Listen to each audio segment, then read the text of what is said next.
working for clients more as collaborators rather than people just providing a service has been extremely rewarding. Me as an architect, when I was only doing architecture, I thought, okay, like architecture is everything. When you're a developer, you're like a movie producer. You buy the script, you have the idea for the project, you get all the people together, you hire the director, you hire the actors, you produce the movie, you market the movie, all that kind of stuff. When you're an architect, you're more just the actor. You come in, you shoot the film, and then you go. Hello, Architect Nation, and welcome back.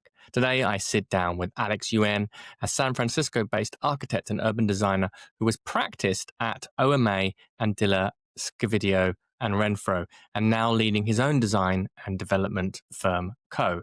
Joining him is Minkoo Kang, a Seoul-based designer and MIT-trained real estate developer in Boston and co-author of the forthcoming book, Value of Design, Creating Agency Through Data-Driven Insights. Together, they explore how architects can reclaim creative and financial agency by stepping into the role of developer. Today's episode is sponsored by Vectorworks. Why settle for switching between multiple design programs to complete a single project? With Vectorworks Architect, you don't have to. Simplify your workflow with a hybrid 2D and 3D modeling environment made to support your work, from the pre-design phase all the way through construction documentation in a single platform. Learn more about the tool that can help you accomplish everything you need with the free 7-day trial of Vectorworks Architect. Get started here at vectorworks.net/business of architecture. You've built a practice that balances design, delivery, and client trust. But when it comes to taxes, your firm's structure might be quietly working against you. At Gelt, we specialize in helping architecture firms uncover hidden tax inefficiencies. From outdated ownership setups to missed expense opportunities and project-level tax traps. Even well-run studios can leave 5 figures on the table each year simply because their financial foundation hasn't evolved as the firm has. Gelt helps you design a smarter structure, one that turns your firm's growth into real savings and stronger take-home income. Gelt, tax strategy built for architects. Don't wait for next tax season. Schedule your complimentary consultation at joingelt.com. That's joingelt.com to learn more and mention BOA when you sign up. Okay, if you've ever asked yourself how to stay creatively fulfilled and financially viable as a small firm owner, this conversation is your blueprint. Let's dive in. Alex and Minkoo, welcome to the Business of Architecture. How are you both? Thanks, Ryan. It's good to be here. Doing well. Good. Excellent. Well, very excited to have you on the podcast. You are a multi-talented duo. You're both podcasters as well, with the Most Podden podcast, and I'll ask you a little bit about what the name means and where that's come from. You're architects, you're educators. You've been lecturing, in numerous academic facilities in the US. We'll talk a little bit about your teaching as well, and also designer, architect, developers, and we'll get into that as well, and why you felt that was a compelling and important business model to be endeavoring with. But first of all, let's talk about your own podcast. As we're all podcasters here, and it's always good to talk podcast shop. How long's your podcast been going, and what was the initiative for it? Yeah, Ryan, we've been doing it for a little bit over a year now. And the initiative, I think, was both Minkoo and I and our other co-host, Liwa Lee, felt like there wasn't enough space to actually talk about what we were doing as architects or as people just involved in the built environment. Mm-hmm. And either that was in institutions that were maybe not so in touch with reality, or they were happening just over the water cooler in offices, but there wasn't a lot of ways to actually talk about things. Obviously, podcasts like yours are doing that, but we wanted to give a different take on that and come at it from all the angles by which the built environment is being developed and shaped. So including design, including real estate, including planning, policy, technology. Our co-host Libo is a technologist, and he's a quote-unquote architect who codes. So we wanted to look at it from those angles, especially as the world is changing so rapidly. I love it. I think having a podcast nowadays is the kind of equivalent to what a website would have been 15 years ago. And it's such a good way. I mean, for me personally, I find it's a great way of thrashing out ideas very quickly. and just kind of refining them because you have to articulate them to somebody else. And when we look back at the sort of history of philosophy, if we look back at like Plato's philosophy or how philosophy was written, it was written as dialogues, right? And it was a kind of conversational art form. And there's something very nice about going on an exploration with somebody with an idea and expanding that idea and then having captured it and then it being available for other people to listen to and enjoy, as well as it being a great marketing tool and a way Yeah, of absolutely. sharing ideas. I mean, to build on that example, if you think about the forum, Mm-hmm. that was a place where you went, you talked to people, you shared ideas. I think the irony for us is we often talk about the importance of the physical world and how critical it is to have those spaces to actually do those things in the real world. That's part of one of the themes of Most Modern, but we do it on a digital platform just because we can get a much bigger reach and we can interact with people across continents. You know, Minkoo's in Boston, I'm in San Francisco, Lebo's in New York, so we can also interact with people in different places. And I think, yeah, I would say it's a little bit more maintenance than than a website, but nevertheless, it's a nice way to obviously connect with other people, but also develop your own ideas, concepts, and methodologies. Yeah, I love it that you can invite people that you want to talk to Mm-hmm. and, talk about things that you're curious about. And to be a little bit more specific, I mean, those were the things that I was lacking in education because it was mostly skewed towards like producing good design, producing iconic design, or something else, or like finding your soul or something, whatever. But what I realized when practicing architecture and also like doing a lot of competition work, large projects, small projects, you realize that architecture is really made with so many different components. And me as an architect, when I was only doing architecture, I thought, okay, like architecture is everything. Like you are I was so into the master architect model. So you're the one who gets to design everything from whatever chairs to the space, to the building, to how it shapes, to the city. And there are some firms out there who are doing that. But, if you don't understand how things are put together on a more detailed level, whether it's finance, whether it's planning, zoning, like those things I haven't even thought about when I was just doing design. But once you get to do more and once you understand more, you appreciate some other perspectives because there are important things. Design is also important, but there are also important things outside of design. Absolutely. What does the name of the podcast mean? Well, it was just a wordplay, right? Like there's modernism, postmodernism, and now where are we? I mean, it's lost since I guess the 70s or 80s. Like where are we after that? So I came to just shuffling words and just switching the front words made most modern. I think it does speak to a broader theme though, which is, we're all of a certain generation of architect who I think we are influenced a lot by those star architects that did a lot of building around the 2000s. Minkoo and I worked for a few of them. And then now that model, I don't think it's not so replicable for a lot of reasons. And I think that we're in a moment right now where I think within the architecture discipline and those dialogues are trying to figure out what the style is, what the period is. But simultaneously, we're also trying to figure out what the physical environment's place is in the world now that the digital environment is taking so much attention, getting so much funding and resources. So there's so many things happening right now. And I think we always want to know, like, if we were to take stock of the moment that we're in at the moment, if we were to take stock of the moment that we're in right now, looking back from the future, what would we say about what we're doing right now? And I think that serves as a bit of a mirror for us too, to really understand what we're actually doing. So you've worked for some great names. You worked for OMA and some and other architecture firms. But let's start with OMA because they're kind of so influential in the sphere of architecture. What were some of the things that you kind of gleaned from that particular practice, either from the business side, from the practice of architecture, things that you wanted to replicate and things that you thought weren't you couldn't replicate, and things that actually, no, this is not what I want to be doing as part of my own practice? Yeah, it was very formative for both Minkoo and I. Actually, we worked together in the New York office for a period of time. Is that where you met? That's where we met originally, yeah. And look, OMA for me was the firm that I think when I was in my second or third year of architecture, I started reading Rem's writings. I started looking at the projects, the diagrams, and it really got me going. It's the thing that like jump started, I think, my architectural fascination.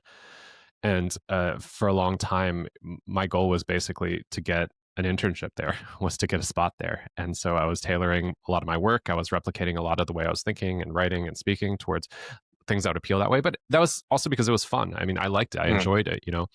And eventually, out of school, I got a job there in New York, and I worked there for 2 years. And I think Minkoo will say probably a similar thing. There's amazing things that office does, and part of it is just like the mystery. You hear so much about it, and you want to see what it's like. And I think I had a lot of people tell me, "Well, you're not really gonna know until you get there."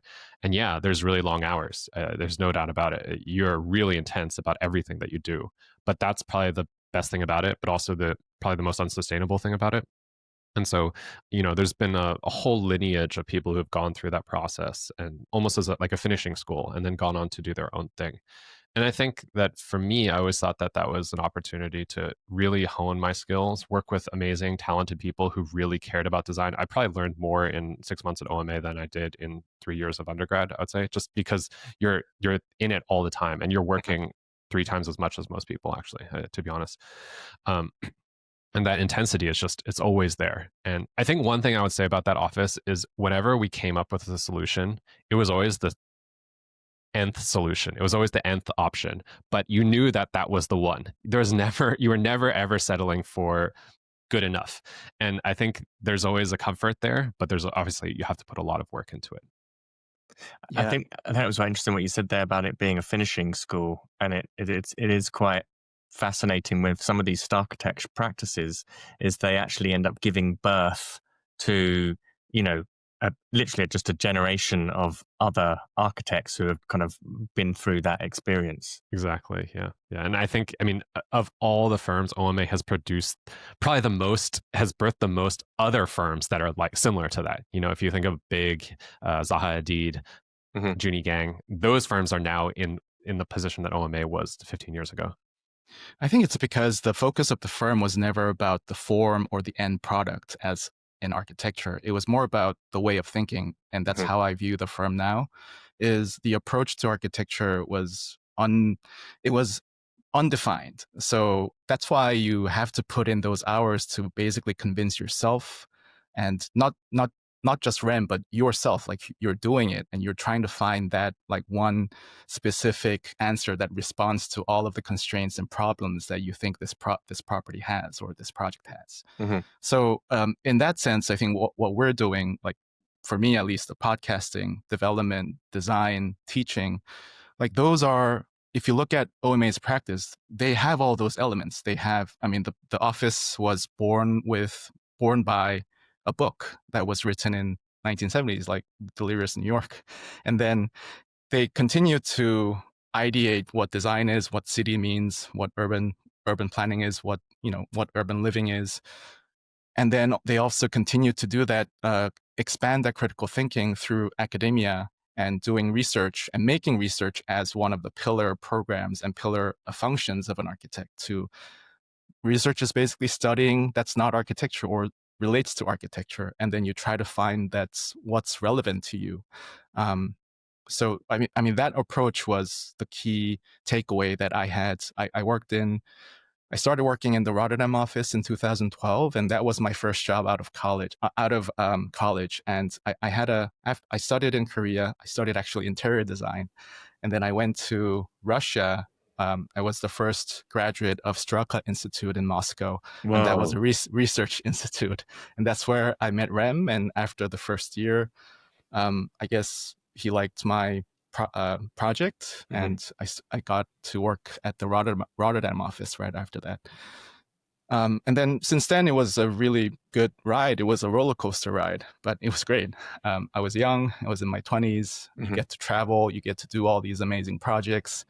You get to talk to people that you were only, you know, looking in the magazines, people who knew, who had influence on your creativity or your, you know, formative thinking. They come by the office, and you get to just to getting to see and being involved in those processes of making the project, you know, taught me a lot. And then after 3 years, I moved to Qatar, and then to Hong Kong, and then to New York. So I can't say bad things about the office because it basically created a foundation of all the work that I do now. Mm-hmm. Well, and also that's quite an amazing just experience in terms of different cultures and cities that you've been living in, and getting and kind of starting to craft a global perspective, which is increasingly, a real sort of key into other realms and different sectors and different ways of looking at the built environment. Yeah, certainly. But there was one thing that's missing even in the OMA's atmosphere, right? It's this element of money. Right. And frankly, that was the thing that was challenging me the most because, I worked on like 30, 35, 40 projects at my 5-year tenure at OMA. And most of them were competitions. And Mm-hmm. the responses that I got, not formally, but outside in discussions were like, oh, your projects and designs look always amazing, always pushing the boundary. But that's sometimes an issue Mm-hmm. because if it's pushing the boundary too much and it's too irregular, then it becomes a cost issue, cost implication for how it can be built.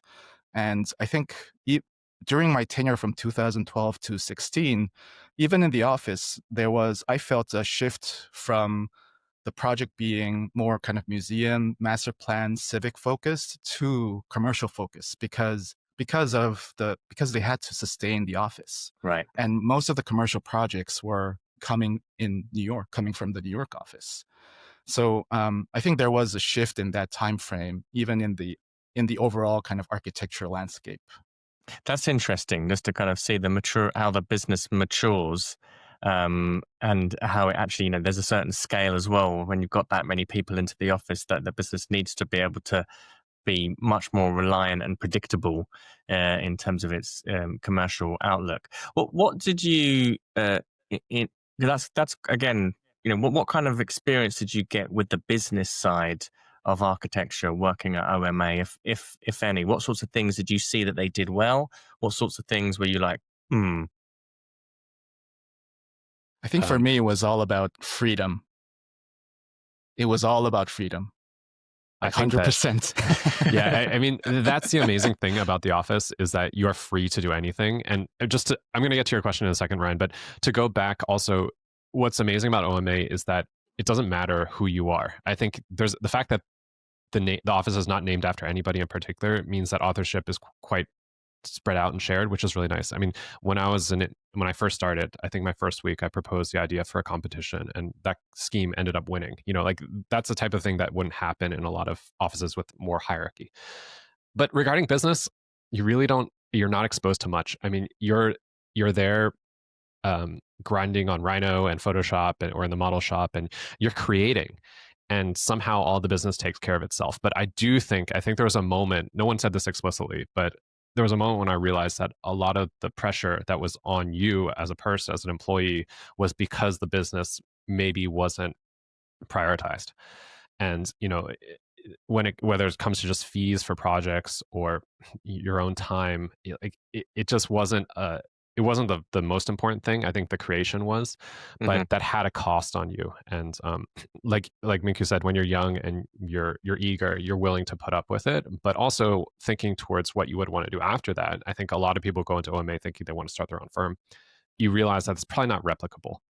And I'll give you a couple of examples. One, every once in a while, I'd go into the employees, the applicants folder, and just take a look, see who's applying. I mean, the list was a mile long. If there's always another fresh body, another warm body to come in and do the work that you're doing. And these are really talented people who probably have very similar aspirations. The second was, to Minkoo's point, I was working in New York from 2014 to 2016, and that was when the U.S. office was growing. And different from the European office, the US office is really propelled by developer projects, and especially at that moment. I was working on a tower in San Francisco, and what was nice was we were still able to really design the building.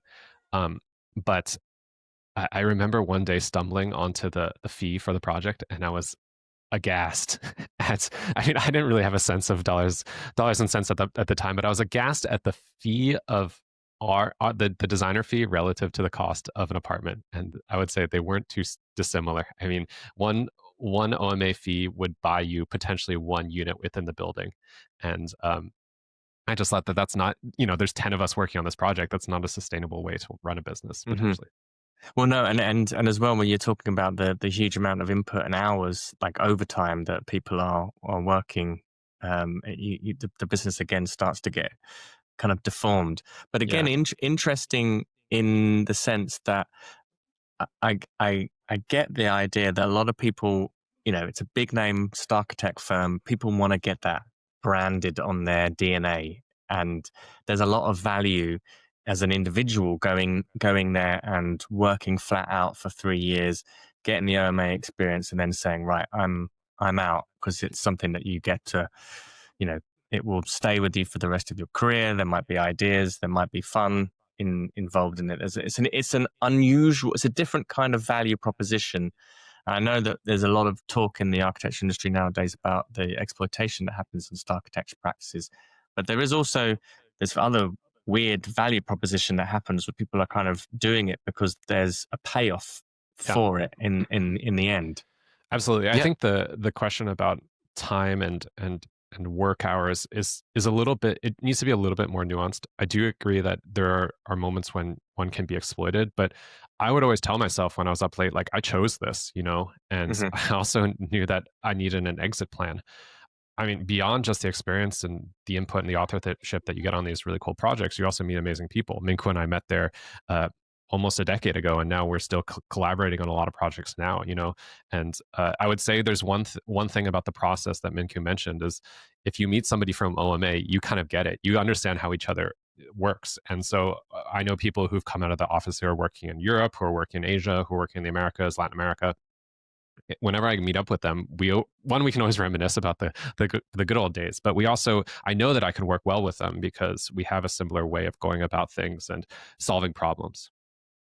Yeah, I mean, it's similar to PTSD, right? It's like you kind of you go through these painful times, but of course, it's not PTSD. It's like it's far different from the actual kind of symptoms there, but like there is some similarities in terms of when you go to a war or when you go to this kind of crunch time together, you develop this bond with your friends, your colleagues, and if you repeat that several times, you kind of see the pattern of how design works in this office. Even though everything's free and every project is different, there are kind of repetitive like design languages that's either inspires each other or whatever. But that process forms a mold in a way of your thinking, and that kind of mold can be shared when that someone else has that experience too.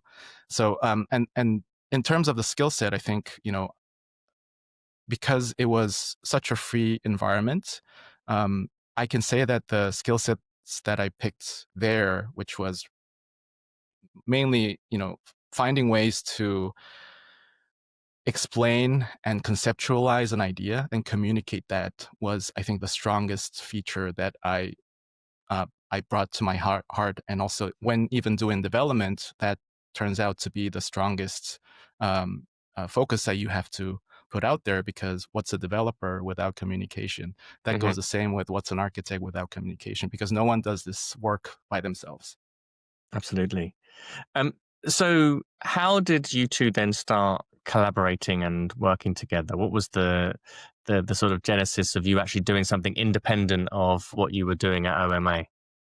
I think it actually started off with, we both needed to take a shower, so to speak. So Minkoo was talking about that molds that you're formed into.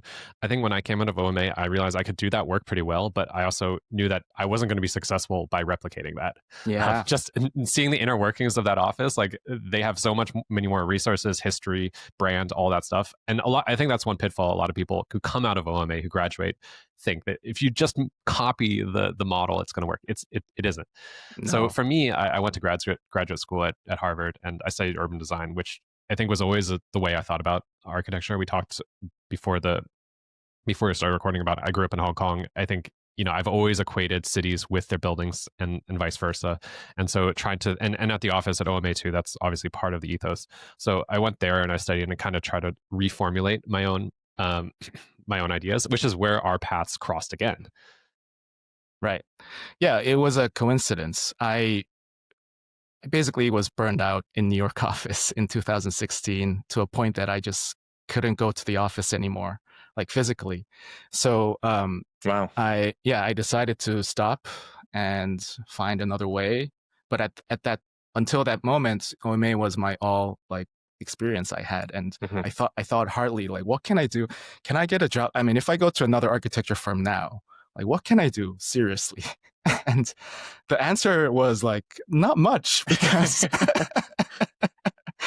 because I wasn't doing any detail work. I wasn't doing any like CD, DD work, which tends to be where the fees are the highest in standard practices. So when you kind of break down the numbers and the profits and how, think about how typical architecture firms function, I didn't see myself fitting into any of those structures. So I decided to, okay, let's then, I saw maybe two directions to go. Like I can be a specialist and try to hone down on my architectural skills, or I can go broader and try to think about how the economics work, and think about transitioning, or maybe hopefully doing both in the development side by learning finance and try to speak numbers. So we actually ended up both in Boston. Minkoo was at MIT. Yeah. I was in Harvard. My partner was in Minkoo's class at MIT studying real estate as well. So that's how we reconnected. And then we've been working on projects professionally, but also working on the podcast and other things together as well. Amazing. So tell me a little bit about some of the, your role as design developer, the kind of things that you're speculating about, some of the projects that you're undertaking, and what have been some of the kind of revelations perhaps that you've had kind of starting to wear this other hat and, viewing architecture through an economic lens as well as a design lens? Well, I don't want to go back in history again, but a lot of these conversations were happening when I was working in architecture with my partner, who, as I mentioned, just went to MIT to study real estate. She's also an architect. And I think we were both working on larger developer type projects and understanding the architecture side, but also trying to figure out like, why are these decisions that are coming from the clients? Why are they impacting the design? What are they? How come we can't spend this much money on this? Or how come they want it to look a certain way? Which, as an architect, is probably your biggest frustration. It's like, don't cramp my style. Like, I'm trying, you hired me for what we can do, but there's always these higher forces that are affecting the project. And so we both come from families who work. I mean, we both come from sort of real estate families, not developers. Just we have, our families have always been in real estate. And so we said, well, if our families can do it, if normal people can do it, why can't an architect? And so we refocused on saying, like, wouldn't the ideal position be you are the client for your own work? Maybe that was naive in thinking, but it seems to make sense, right? And so once we graduated from our graduate studies, we worked for a little bit, we started teaching, we started working, but then the goal was always to start that architecture as developer firm, and for a lot of reasons. And for me, I moved back to San Francisco from the East Coast, and I grew up here, and it was always a place that had a lot of inequality, both visible and sort of hidden. I mean, just the tech boom in the 2000s increased the number. I think there's 1 billionaire per square mile or something like that in the city, which is the highest in the world, something like that. At the same time, it's also in the news for all of its other social problems that are also visible on the city streets. And so for us, housing was always something that was, one, I think, appealing from a creative standpoint, but also filled a need and value. And I think that's the word that never appears in our architecture education. It hardly appears when we're actually working as architects in big name firms, because your value is always perceived as your ability to create something amazing or beautiful or aesthetically pleasing. But in our economy right now, it seems like your value is actually your ability to create something that people care about and need. And for us, housing was always that thing. And that's where we launched into housing and started working that way. It's always been a little bit of a sort of building the airplane while you're flying it approach, just because we don't have a lot of precedence. I mean, you've interviewed other developers, designer developers. We look at their work, but development is also very local. So what Alloy can do in Dumbo is not what we can do in San Francisco. for instance. So, but at that same time, I really enjoy the work, and I always feel like there's a sense of we're doing this for us in a way. Like we're always building the product for us. Yes, we do client facing work. Yes, we're trying to get more into equity, where we actually own more of our projects. Mhm. But I think that's been a nice way, similar to Minkoo's. Like I couldn't find myself working for another architecture work firm, working for another client. I think working for clients with more as collaborators rather than people just providing a service has been extremely rewarding. Yeah. Well, on my end, I'm ashamed to say that I didn't have a specific plan. I just wanted to learn the forces that shape buildings, and happened to have an opportunity to go to MIT. And it was a great opportunity because it was the first time when I was in the classroom, not just with designers and architects, but people coming from law, city planning, finance, microeconomics, and it was fascinating. And the fun fact is that they all care about buildings. Mhm. So, like, because being a developer comes with this stigma of demonizing, like, because of the bad histories, and like, developers did a lot of harm in communities. That's nothing to ignore about, but like that stigma carries through, and I also had that, and just wanted to find out myself. But surprisingly, everyone cares about buildings, and that gave me some sort of confidence that you know maybe I can find someone to work together here, and when I graduate, we can do something very small, and that could be the start, which actually happened. And by doing that, actually coming from OMA, having the OMA background helped a lot, because that's the way that people see my ability, and because of developers understanding and the need to do better buildings, I think there was a good partnership there. Mhm. So after graduating, I started working with a friend who came from a law and the experience from the city, who knew about the zoning processes, and we worked together on a lot that was next to his house, and we happened to be living in the same area in East Boston. So that's how it happened, and things got snowballed.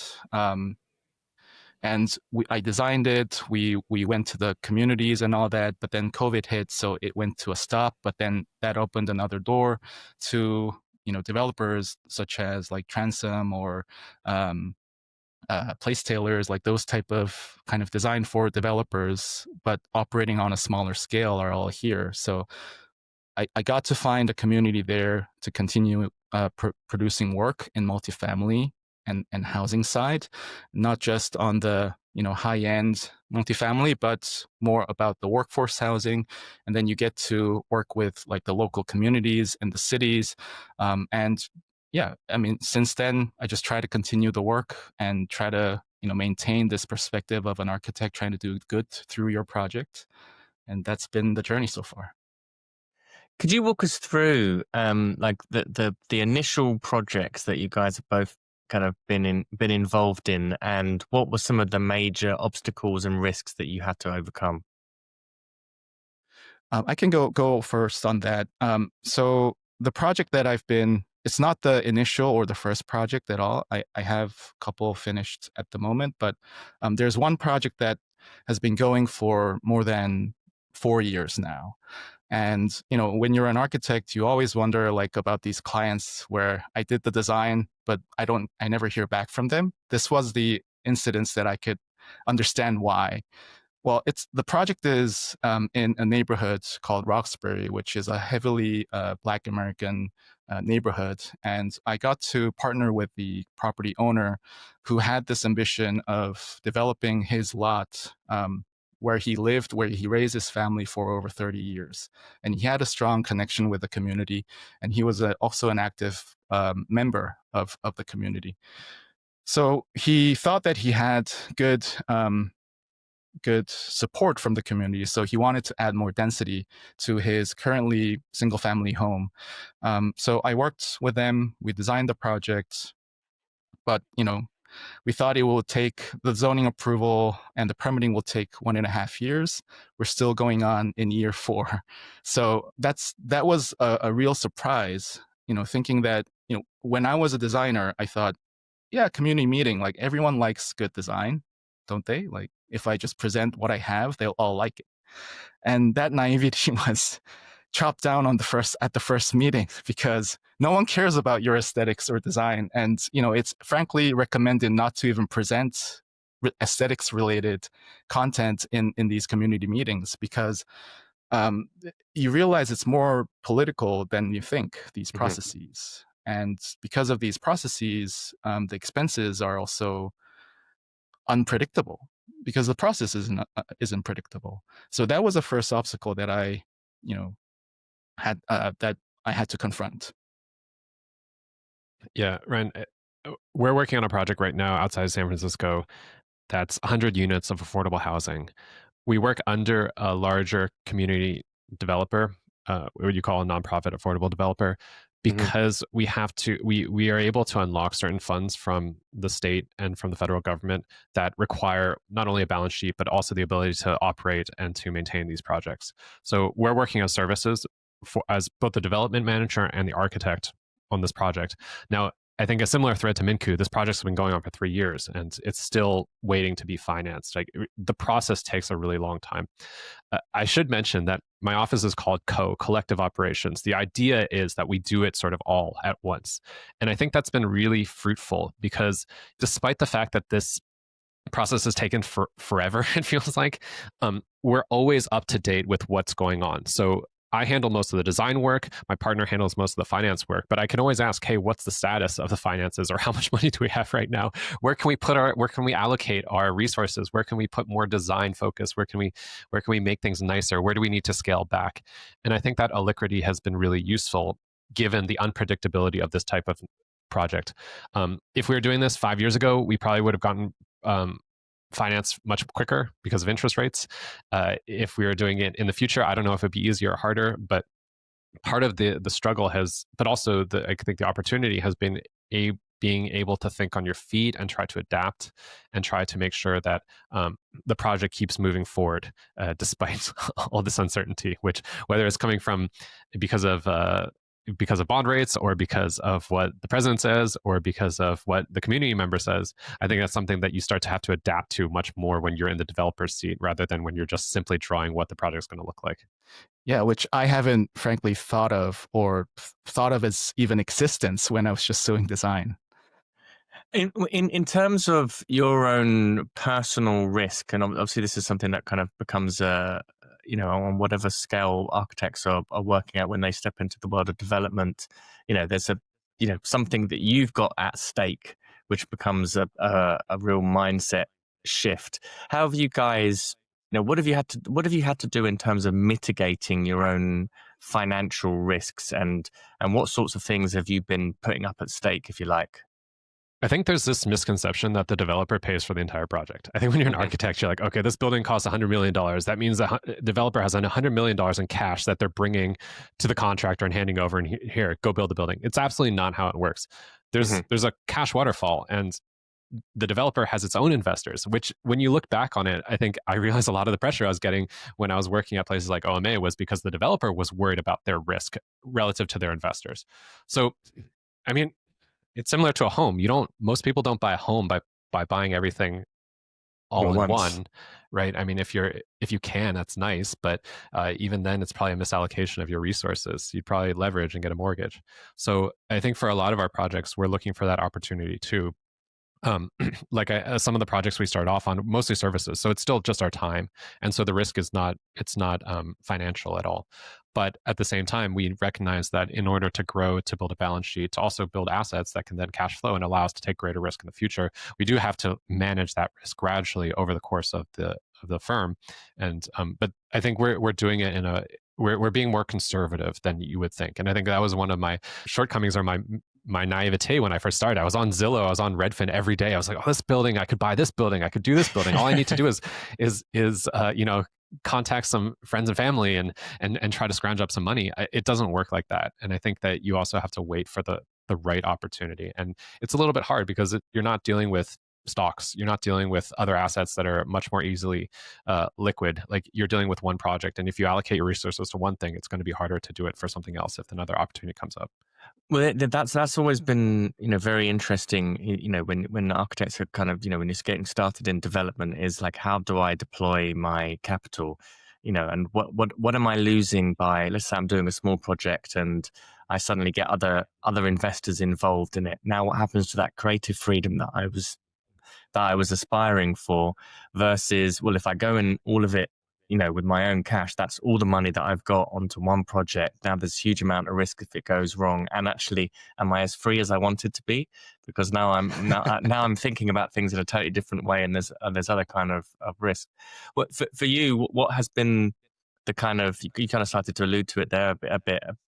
How have you been piecing together finance, and what's your kind of your new revelations around how the money actually works, how debt stacks work in terms of, wearing a developer hat? Well, it's very simple, right? You have to like literally be able to trace and track where the money comes from and where the money goes and where it ends. Meaning you have to, in order to do development, you have to buy the land. You have to do the design and permitting work. You have to build it, and you have to sell it or rent it. And all of these stages require quite a lump sum of money in each phases. And you have this great tool called Microsoft Excel, where you can actually start modeling and designing the cash flow. So I see it that way. I mean, partly because of my background in architecture and like building and designing things, I'm more visually oriented. So you need to understand like these jargons that's talked among financiers, investors.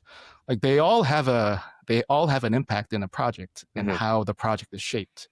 And also like tracing money is not just like a one-way stream where it's just simple, you buy stuff, build and sell. Like there are people who do that, but for example, my practice and Alex's practice, we all do work in urban areas, whereas there's a lot of competition, there are a lot of regulations overlaid on each other.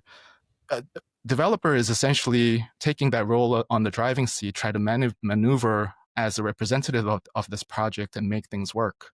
And the best way to think about it is really think hard where the money comes and where it goes and where it ends. Like that's once you can trace that line with a single line, similar to when you trace the facade envelope, right? Like when you trace the so it should be there should be a continuous line in the money where you don't see any negatives and you are hitting this level of return for your investors. And then there are many other elements that you have to balance altogether. But at the end of the day, it's really similar to design. It's essentially a storytelling. You need to have a story in your project. I think that just not more of a psychological aspect too is I think one has to become familiar and good at investment, which is you can practice in a bunch of ways. I think some people think, oh, as long as I try investment, I'll be good at it. No, there's a lot of psychology that goes into it, and specific to every single person. I think one principle that I also think about myself, but I think it's important to mention is, everybody runs their own race. It's everyone comes from a different starting point. Everyone comes with different strengths and weaknesses, and especially on the financial side, like you could have a lot of money to deploy. Right. from your trust fund or from your inheritance or something like that, or you might have bought Bitcoin 10 years ago and you can deploy that now. But I think what's important is that you understand that that's you, and it's very hard to compare it against other people. So one thing that I started doing a long time ago was starting to understand investment, and mostly through the stocks.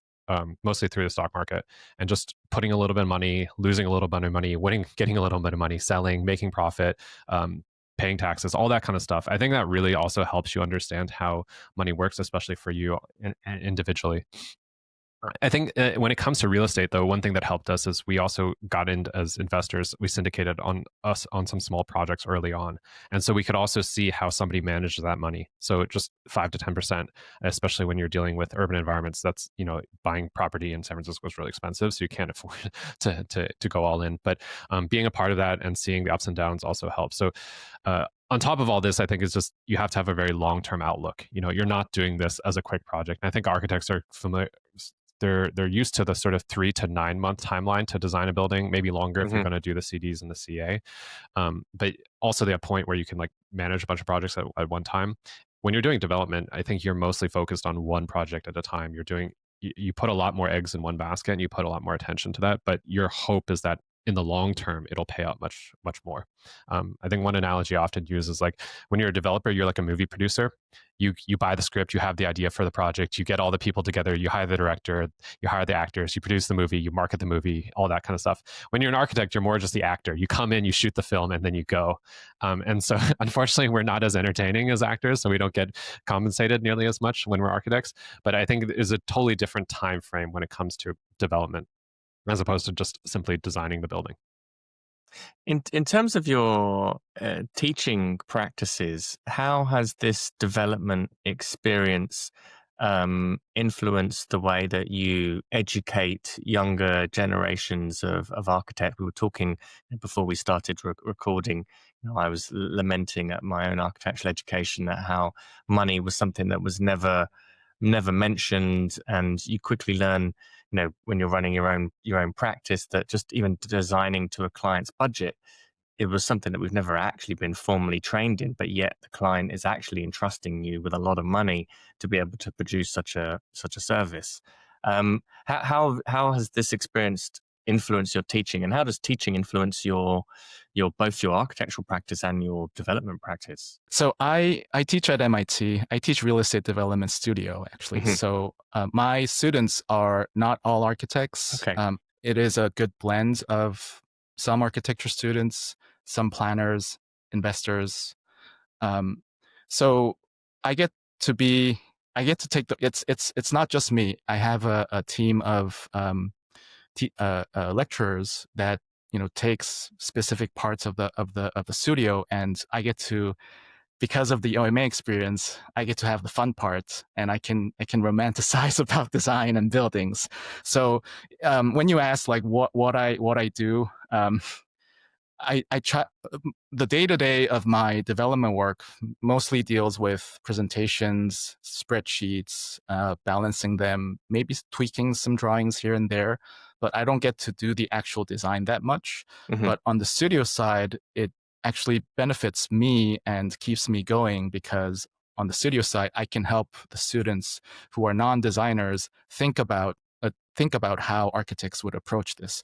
And actually, like this, like dual motor, so to say, is very helpful for my mental health, because when I was at OMA only doing design, I felt like that creative energy getting kind of drowned, and to a point that I can't do it anymore. But by being able to balance like the work that you can actually execute within a set amount of time, and there's a specific deadline that doesn't require a lot of creative freedom, and balancing that with a teaching opportunity where we can have some sort of freedom, because it is still in a studio setting, but also needs to be grounded to reality. So I'm creating this kind of chain of actual work grounded on reality, and also work that is somewhat grounded in reality but can have more creative avenues. So that helps me a lot. Does your studio, is it specifically for the real estate program, or is Yes. it architects from the architectural program also get involved? MIT has a center for real estate, which is under the course 4, which is about the built environment in general. So under course 4, there's DUSP, architecture, CRE, so on and so forth. So it is open to architecture students and designers as well, but it is mainly for students who are enrolling for the real estate development master's course. Yeah, and on my end, I teach urban design at Harvard at the GSD, and for me, it's always similar to Minkoo. I love the design aspect of it. I mean, to show up on one day, and it's quite luxurious to just see all the work that's been done and to be able to critique it. I think it's just exhilarating. And one thing I draw from my students, one is like I'm not doing the work nearly as much, so they keep me fresh on what are the latest trends, what are the latest tools and techniques. I also give them my knowledge, obviously, from back in the day and what has worked for me in the past. But regarding the development stuff, Look, I think that people are realizing there's only so many museums you can design. There's only so many airports that can be built. Yeah, they will continue to build them, but is that really what matters? And especially for students who are facing, that generation who are facing an uncertain future about if they can buy a home, if they can live in the city, if they can raise a family, I think a lot of them are interested in what is the value that their design education can actually bring to a larger society, whether it's financial, social, cultural, whatever, but it's probably somewhere in between. And I think more and more people are realizing that you have to actually know how much something costs in order to get something built. I'm sorry, it sounds simple, but it's true. And so obviously in a 3.5 month exercise, sometimes we do 2 exercises in a semester, you're not going to be able to model every single thing. I mean, just in the same way that you're not going to be able to design a single building to every single detail in a semester. But that being said, I think that it comes back to the idea of thesis. What are you doing and why are you doing it?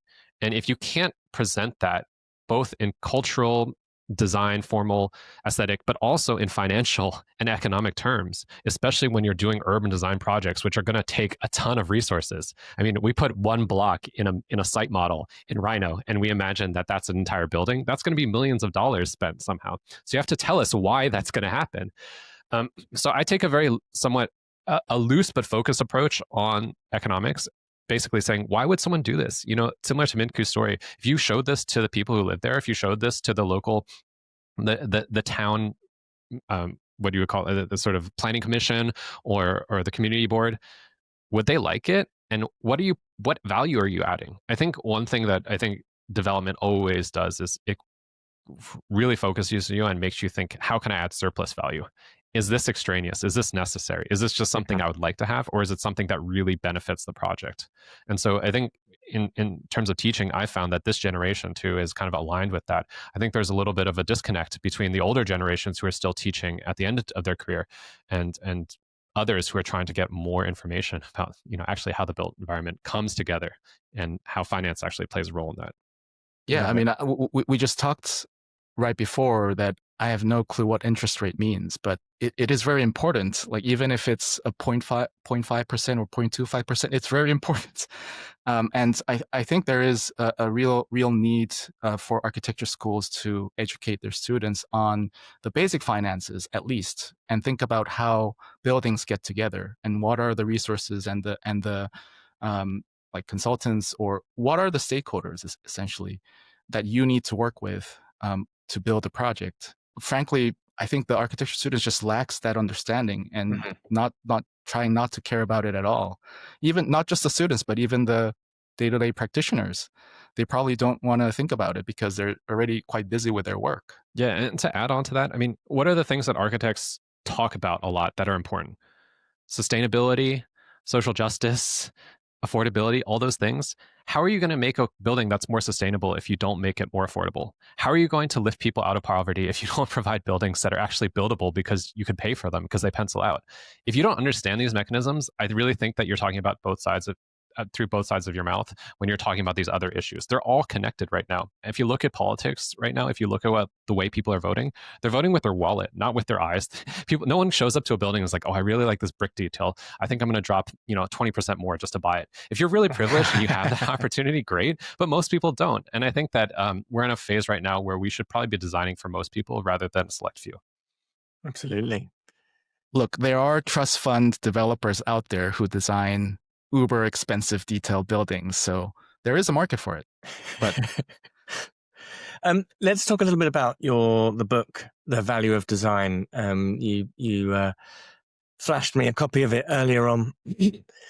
Tell us a little bit about where this book has come from, what has been the impetus behind it, and a little bit about what you hope it's going to serve. So I think it's really related to what we just talked about, which is design valuable? Like, does design carry value? And more personally, it came from a question that I had because I was working at OMA, designing all these high-profile projects, believing that what I do adds value to these projects. But when I'm outside, I started to question that simple question, and which seems to be a very sensitive question. So I tried to approach it in a more of a data-driven way, And when I started my master's at MIT, there was a real estate innovation lab at MIT where they had this amazing database that tagged the physical condition, like modeled in Rhino, with 20 years of real estate transaction information, both on rents and sales prices and the sizes and all that. Surprisingly, however, when you check real estate data sources, they don't have anything that's related to design. All they have that's related to the building itself is how tall it is, how big it is, and that's it. And for architects and for designers, isn't that mind-boggling? Like, how can you define a value of the building financial value of the building just by looking at its height and size? So it started from that question, and I worked on my thesis trying to look at, like, does the architect design buildings carry value? Just to start that conversation moving forward. And it turns out there is about 23% of significant increase in the building valuation over time when it's designed by star architects. And that assumption carries a lot of packaged details, of course. So we try to unpack, is it the design features? Is it the location? Is it the involvement of greenery? Is it the views? Like, what are these elements that designers really care about when they design a building? Can these elements push the value further of that building itself? And Manhattan, because of its grid structure, was a perfect case study for us to take. And this book is basically a collection of these findings, and also adding some stories about the genesis of this architecture and developer relationship, looking back from the first skyscraper that was built in Manhattan. So it's packed with quite of interesting stories. And if listeners out there are interested in how design and what you do influences the building value, I would recommend to read it. How do we get a copy? I want to get a copy. Yeah, you can pre-order now. It'll be in the bookstores in July, and we are just about to release our website, valueofdesign.mit.edu. So that will be live actually at the end of today. Oh, fantastic. Excellent. Well, I'll include all those details into the information of this podcast, and look forward to actually, seeing that book. That sounds brilliant, and a perfect place to conclude today's conversation. Thank you very much, Alex and Minkoo, for kind of sharing your expertise and passion and knowledge about blending kind of quite a multifaceted perspective of the built environment, and kind of illustrating the importance of how a little bit of economic acuity and intelligence and literacy can actually start to open up a much broader, impactful conversation about architecture. So thank you very much. Absolutely. Thank you, Ryan. I just want to say, I don't come from a wealthy background. And when we talked about resources, things are risky, but without the risk, you won't be able to gain more return. So I think the path of going through and studying economics and development may seem very difficult, but if your heart is in there, there will be a way. So I just want to make sure I say that at the end. And I think anybody who's listening out there should feel free to reach out to us. I think one thing that's always helped me is talking to people who've gone through it, and I find that a lot of developers actually are pretty they're pretty generous with their experience, because it's risky, because it can feel quite isolating at sometimes. I think that they're often willing to share how they went through things. Maybe not their financial model necessarily, but lessons learned. And yeah, a lot of people do care about the built environment. I think the reason why Minkoo and I teach, why we practice, and why we also do the podcast is because we know that we can't build everything. We can't design everything. And so if we can get more people thinking about how to build more smartly, more cost efficiently, more sustainably, build the buildings that we want to see, then I think we've done our job. Amazing. Thank you. Want to stop being the bottleneck in your firm? Then stop hiring seat fillers and start building a team of self-managing pros. The Rockstar Hiring Guide shows you exactly how. You'll learn how to find, evaluate, and onboard people who actually drive results so you can focus on being the visionary instead of the workhorse. It's yours free at businessofarchitecture.com rockstar. Thank you to our recent listeners who left reviews for the podcast on iTunes. Your reviews help others find this podcast, so the rising tide raises all boats. To be acknowledged on the show, open up the podcast app on your iPhone, search for Business of Architecture, and after clicking on the show, scroll all the way to the bottom and leave a review. Today's episode is sponsored by Vectorworks. Why settle for switching between multiple design programs to complete a single project? With Vectorworks Architect, you don't have to. Simplify your workflow with a hybrid 2D and 3D modeling environment made to support your work, from the pre-design phase all the way through construction documentation in a single platform. Learn more about the tool that can help you accomplish everything you need with the free 7-day trial of Vectorworks Architect. Get started here at vectorworks.net/business of architecture. You've built a practice that balances design, delivery, and client trust. But when it comes to taxes, your firm's structure might be quietly working against you. At Gelt, we specialize in helping architecture firms uncover hidden tax inefficiencies. From outdated ownership setups to missed expense opportunities and project-level tax traps. Even well-run studios can leave 5 figures on the table each year simply because their financial foundation hasn't evolved as the firm has. Gelt helps you design a smarter structure, one that turns your firm's growth into real savings and stronger take-home income. Gelt, tax strategy built for architects. Don't wait for next tax season. Schedule your complimentary consultation at joingelt.com. That's JOINGELT.com to learn more and mention BOA when you sign up. Today's episode of the Business of Architecture show is sponsored by Smart Practice TM, the world's leading step-by-step solution for small architectural practice owners that want to structure their existing practice so the complexity of business doesn't get in the way of the architecture. Because you see, it likely isn't your architecture skills that hold you back, it's the business aspects of running a practice, managing projects and people, dealing with clients, contractors, and money.